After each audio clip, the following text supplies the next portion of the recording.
नमस्कार, आप देख रहे हैं आलो न्यूज टुडे।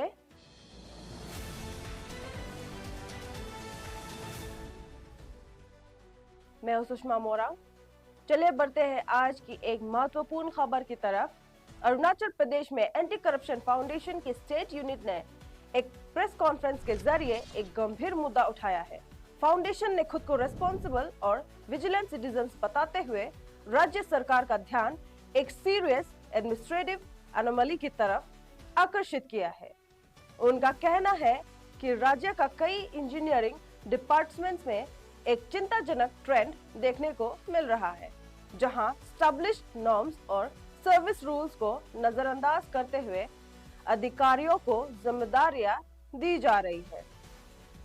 फाउंडेशन के मुताबिक जूनियर इंजीनियर्स यानी जेई को असिस्टेंट इंजीनियर्स यानी एई के रोल्स और रेस्पॉन्सिबिलिटीज दी जा रही है, जबकि असिस्टेंट इंजीनियर्स को एग्जीक्यूटिव इंजीनियरिंग यानी ईई के पद की जिम्मेदारियां दी जा रही है। इस तरह की प्रक्रिया न केवल सर्विस रूल्स का उल्लंघन है, बल्कि इससे एडमिनिस्ट्रेटिव एफिशिएंसी और अकाउंटेबिलिटी पर भी सवाल उठते हैं। एंटी करप्शन फाउंडेशन ने सरकार से मांग की है कि इस मामले की तुरंत जांच की जाए और जो भी इरेगुलरिटीज है उन्हें दूर करते हुए एक ट्रांसपेरेंट और रूल बेस्ड सिस्टम को इंश्योर किया जाए। फिलहाल सरकार की तरफ से इस मुद्दे पर कोई आधिकारिक प्रतिक्रिया सामने नहीं आई है। इसी के साथ देखना होगा कि क्या सरकार इस इशू पर कदम उठाती है या नहीं। बढ़ते हैं दूसरी खबर की तरफ। अब बढ़ते हैं राजधानी ईटानगर से एक महत्वपूर्ण खबर की तरफ। अरुणाचल एसटी बचाओ आंदोलन कमेटी के द्वारा ईटानगर कैपिटल रीजन में एक शांतिपूर्ण रैली का आयोजन किया गया। ये रैली आकाशदीप से शुरू होकर टेनिस कोर्ट ईटानगर तक निकली गई, जिसमें कई लोगों ने भाग लिया। रैली का उद्देश्य अपनी मांगों और मुद्दों को शांतिपूर्ण तरीके से प्रस्तुत करना था, जहां लोगों ने डिसिप्लिन के साथ अपनी आवाज उठाई। पूरी रैली के दौरान कानून व्यवस्था बनी रही और किसी भी तरह की अशांति को सूचना सामने नहीं आई। ये रैली प्रशासन और सरकार तक अपनी बात पहुंचाने के लिए एक नया प्रोसेस माना जा रहा है। बताए एक बड़ी खबर की तरफ। पासीघाट में अडिसू नॉमिनेशन फिलिंग के दौरान स्थिति तनावपूर्ण हो गई, जब एबी के ऑफिस के पास हिंसा भड़क उठी। रिपोर्ट्स के मुताबिक नॉमिनेशन प्रोसेस के बीच कुछ ग्रुप्स के बीच विवाद बढ़ गए, जो धीरे धीरे वायलेंट क्लैश में बदल गई। इस घटना के दौरान अफरा तफरी का माहौल देखने को मिला और स्थिति को नियंत्रण में लाने के लिए तुरंत पुलिस और सुरक्षा वालों को तैनात किए गए। फिलहाल स्थिति को कंट्रोल में बताया जा रहा है, लेकिन एरिया में तनाव बना हुआ है।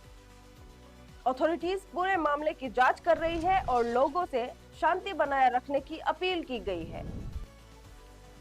अब बढ़ते हैं एक गर्व के पल की तरफ। अरुणाचल प्रदेश के मुख्यमंत्री ने आसाम राइफल्स राइजिंग डे के अवसर पर एक भावुक संदेश दिया। अपने संदेश में उन्होंने कहा, इस गर्व के अवसर पर मैं आसाम राइफल्स के सभी रैंक्स को दिल से बधाई और शुभकामनाएं देता हूं। उन्होंने आसाम राइफल्स को नॉर्थ ईस्ट का sentinels of the north east बताते हुए कहा कि ये वीर सेना अपनी हिम्मत, डिसिप्लिन और अनवेवरिंग डेडिकेशन के लिए पूरे देश में प्रसिद्ध है। मुख्यमंत्री ने आगे कहा कि आसाम राइफल्स ने हमेशा देश की सीमाओं की सुरक्षा करते हुए और क्षेत्र में शांति और स्थिरता बनाए रखने में एक महत्वपूर्ण योगदान दिया है। उन्होंने इस पल की ग्लोरियस लेगेसी को याद करते हुए कहा कि ये सिर्फ एक फोर्स नहीं, बल्कि देश के प्रति समर्पण और बलिदान का प्रतीक है। अंत में मुख्यमंत्री ने सभी जवानों को साहस और सेवा को सैल्यूट करते हुए उनके सुरक्षित भविष्य की कामना की। अब बढ़ते हैं एक एक्साइटिंग स्पोर्ट्स अपडेट की तरफ।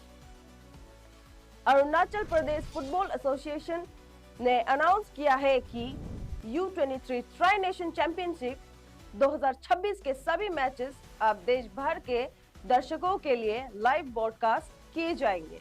ये चैंपियनशिप 25 मार्च से लेकर 31 मार्च तक आयोजित होगी, जहां यंग फुटबॉल टैलेंट का जबरदस्त एक्शन देखने को मिलेगा। सबसे खास बात यह है कि इस टूर्नामेंट के मैचेस सोनी स्पोर्ट्स नेटवर्क पर लाइव टेलीकास्ट होंगे, जिससे फैंस अपने घर बैठे ही हर एक थ्रिलिंग मोमेंट का आनंद ले सकेंगे।